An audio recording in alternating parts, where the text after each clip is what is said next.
welcome back again to my YouTube channel. So for today's video, I'll be doing our next activity in the contemporary world, and it contains our vlog recitation for lesson number 4 and lesson number 5. So without further ado, let's get started.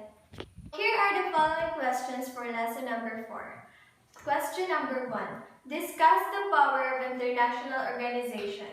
Power plays an important role in the formation of international organization. An international organization is helping to set international agenda, and they are the one who facilitates cooperation and coordination among member nations. Number 2. Discuss and differentiate comprehensively the organs of United Nations.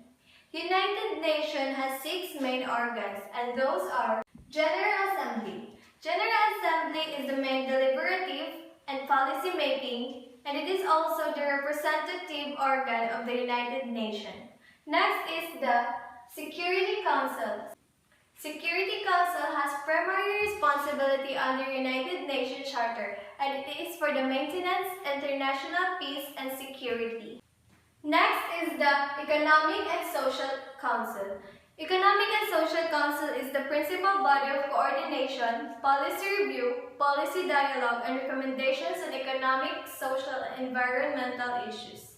Next is the Trusteeship Council. Trusteeship Council is to provide international supervision for 11 trust territories that had been placed under the administration of 7 member states. And it is also to ensure that the adequate steps were taken to prepare territories for self-government and independence. Next is the Secretariat. The Secretariat, it comprises the Secretary General and tens of thousands of international United Nations staff members who carry out the day-to-day work of the United Nations as mandated by the General Assembly and the organizations of other principal organs. Lastly is the International Court of Justice.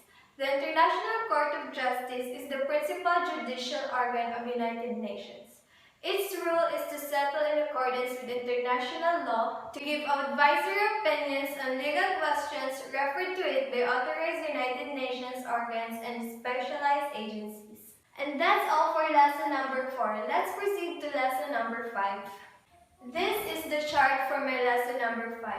The question number 1 for lesson number 5 is, discuss and differentiate comprehensively the state regionalism and non-state regionalism. Let's proceed to state regionalism. State regionalism, it is an international organization in the region whose members are represented by states. The non-state regionalism is an international organization in the region whose members are common people or philanthropists and not directly connected to the states. And now, let's proceed to question number 2. Discuss individually and comprehensively the following, and those are the NATO, OPEC, NAM, and ASEAN. Let's proceed to NATO. It is also known as North Atlantic Treaty Organization. North Atlantic Treaty Organization is an example of state regionalism which was established during the Cold War for military protection purposes. Next is OPEC, or known as Organization of the Petroleum Exporting Countries. Organization of the Petroleum Exporting Countries is also an example of state regionalism, which was established by all exporting countries to protect their resources. Next is letter C, or NAM. NAM is also known as Non-Aligned Movement. Non-aligned movement is another state of regionalism, and it was established by countries who don't want to be part of major global political groups. The last one is ASEAN, or known as Association of Southeast Asian Nations.